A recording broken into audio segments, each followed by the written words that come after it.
যে এই যে খুনিদেরকে গ্রেফতার করা হয়েছে, এই খুনিদের ব্যাপারে যাতে কোনো ধরনের রাজনৈতিক দর কষাকষি না করা হয়।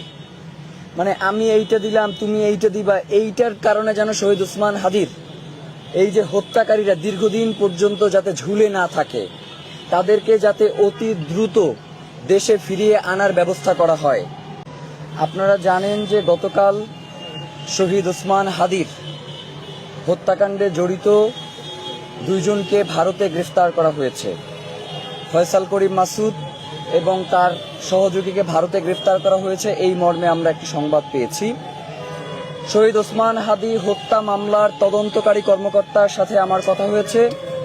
তিনি আমাদেরকে নিশ্চিত করেছেন শহীদ ওসমান হাদির খুনি ফয়সাল করিম মাসুদ ভারতে গ্রেফতার হয়েছেন। এটা আমাদের জন্য একটা গুরুত্বপূর্ণ বিষয় যে 87 দিন পরে হলেও শহীদ ওসমান হাদির হত্যাকারী গ্রেফতার হয়েছে। এখন মূল যেই বিষয়টা সেটা হচ্ছে, আমরা আপনাদেরকে বারংবার একটা কথা বলে আসছি যে শুধুমাত্র শহীদ ওসমান হাদির হত্যায় যিনি শুধুমাত্র গুলি করেছেন তিনিই একমাত্র শহীদ ওসমান হাদির হত্যাকারী নয়।